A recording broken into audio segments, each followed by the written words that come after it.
Mark 5. And they came to the other side of the sea, into the country of the Gerasenes.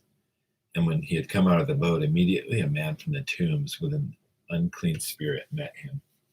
And he had his dwelling among the tombs. And no one was able to bind him any more, even with a chain, because he had often been bound with shackles and chains, and the chains had been torn apart by him, and the shackles broken in pieces. No one was strong enough to subdue him. And constantly, night and day, among the tombs and in the mountains, he was crying out and gnashing and gashing himself with stones.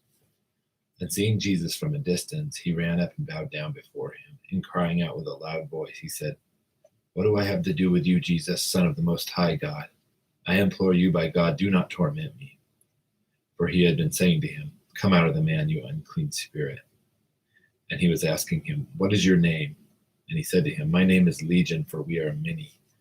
And he began to entreat him earnestly not to send them out of the country. Now there was a big herd of swine feeding there in the mountain. And the demons entreated him, saying, "Send us into the swine so that we may enter them." And he gave them permission. And coming out, the unclean spirits entered the swine, and the herd rushed down the steep bank into the sea, about 2,000 of them, and they were drowned in the sea. And their herdsmen ran away and reported in the city and out in the country.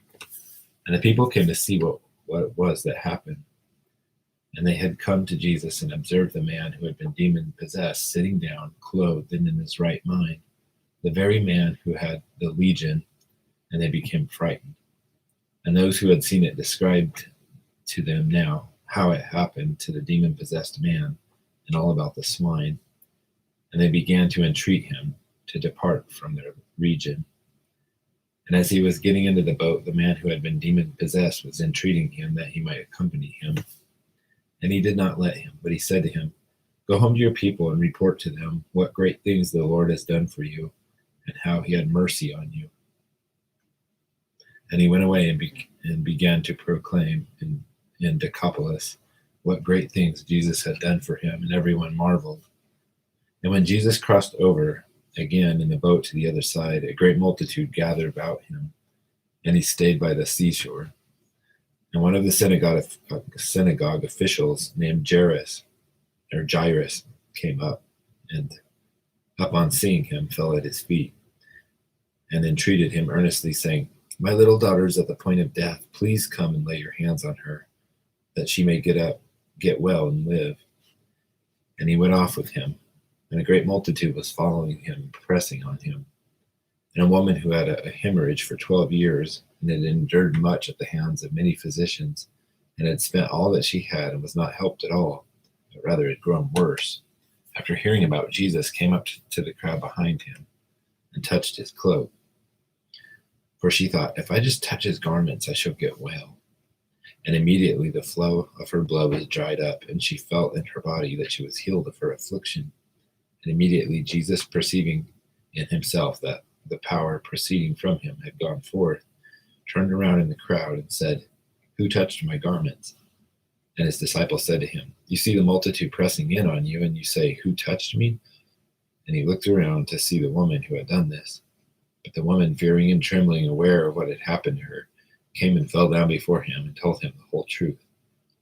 And he said to her, "Daughter, your faith has made you well. Go in peace and be healed of your affliction." While he was still speaking, they came from the house of the synagogue official, saying, Your daughter has died. Why trouble the teacher anymore?" But Jesus, overhearing what was being spoken, said to the synagogue official, "Do not be afraid any longer, only believe." And he allowed no one to follow him except Peter and James and John, the brother of James. And they came to the house of the synagogue official, and he beheld a commotion, the people loudly weeping and wailing. And entering in, he said to them, "Why make a commotion and weep? The child has not died, but is asleep." And they began laughing at him.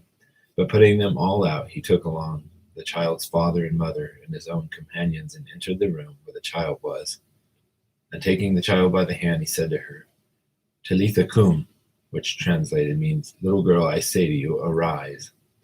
And immediately the girl rose and began to walk, for she was 12 years old. And immediately they were completely astounded.